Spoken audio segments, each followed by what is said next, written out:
Kailangan nyong matutong humindi or umayaw kung ayaw nyong mangyari sa inyo to. Nagsisimula ito sa Dalton family na nagbabakasyon nang meron silang makilalang isa pang pamilya na merong anak na hindi nakakapagsalita. Naging magka-close naman sila at dahil nga dito, nag-decide yung Dalton family na magbakasyon doon sa bahay ng pamilya na to. Okay naman yung pagsasama nila nung una pero unti-unti itong magbabago nang may mangyaring mga kakaiba. Paiba-iba yung emosyon ng tatay, may mga weird na nangyayari doon sa mismong bahay, at parang merong gustong sabihin yung batang hindi nga nakakapagsalita.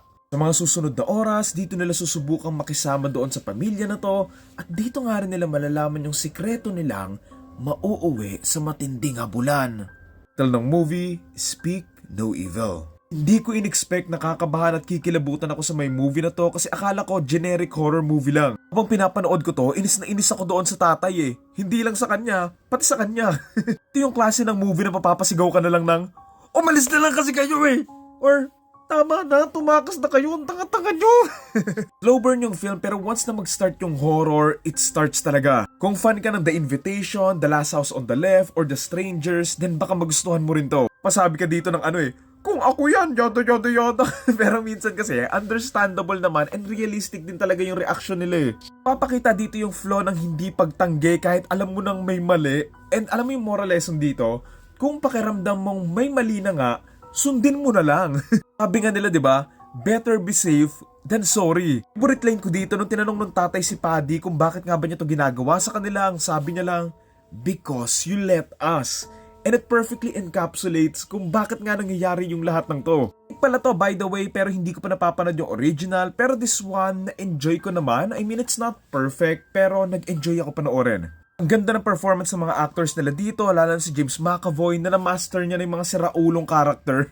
Din sa nanay na si Mackenzie Davis, tuwang-tuwa ako sa karakter niya na buhat niya yung asawa niya dito eh. Yung unang nakapansin na may mga kakaibangan nangyayari, tapos siya din halos yung bumawi sa buhay ng lahat ng kalaban. Those din doon sa mga child actors nila, kanila Agnes and Anne, kasi kuhang-kuha nila yung itsura ng batang takot na takot. And sobrang realistic ng acting nila. Ganda ng pacing for the first two acts and I love the mystery within the film na kahit medyo predictable naman.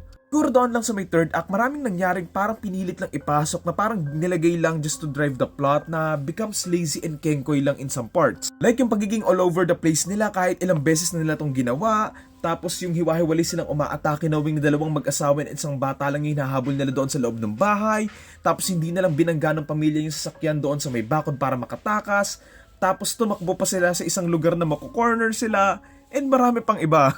If they could have made the third act more tighter and more shortened, baka mas umokay yung film. And sobrang tagal kasi ng third act na may mga times na nawala na yung momentum ng film. Okay lang naman na mahaba yung story, but they should have justified it better kasi parang tumagal lang siya and parang nadrag lang, plus the ending is just what it is. Mga potential plot points din doon sa story na inintroduce nila pero hindi rin nila masyadong in-explore and pinadaanan na nasayang lang kasi kung ginamit nila yon baka mas gumanda pa yung story. So yun, overall ang title na to, Speak No Evil, and ang torta rating ko ay 6 out of 10.